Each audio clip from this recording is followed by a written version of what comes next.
দাদাগিরি 10 সম্প্রতি খেলতে এসেছিলেন প্রধান ছবির একাধিক কলাকুশলীরা। তাদের সঙ্গে কথায় কথায় সৌরভ মনে করলেন তার কেরিয়ারের কথা।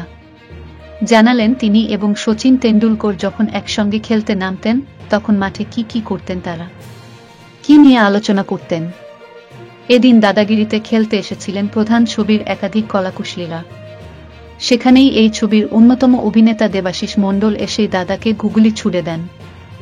জিজ্ঞেস করেন, যখন টান টান ম্যাচ হতো, 6 বলে 8 রান দরকার, এমন উত্তেজনাপূর্ণ সময় তুমি বা শচীন একটা 4 বা 6 মেরে যখন মাঠের মাঝে গিয়ে আলোচনা করতে তখন কি কথা বলতে।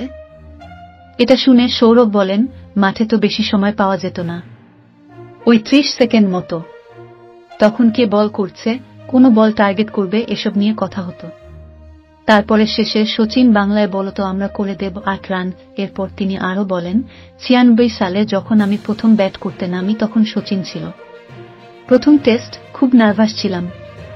আমায় বলল তোমার সঙ্গে খালি বাংলায় কথা বলল, যাতে আমার খারাপ বাংলা শুনে তুমি বিরক্ত হয়ে হেসে দাও। তারপর থেকে যখনই একসঙ্গে ব্যাট করেছি, ইনিংসের শুরু বা শেষে এই প্রথা চলে এসেছে। সৌরভের কথায় সবাই হেসে ওঠেন।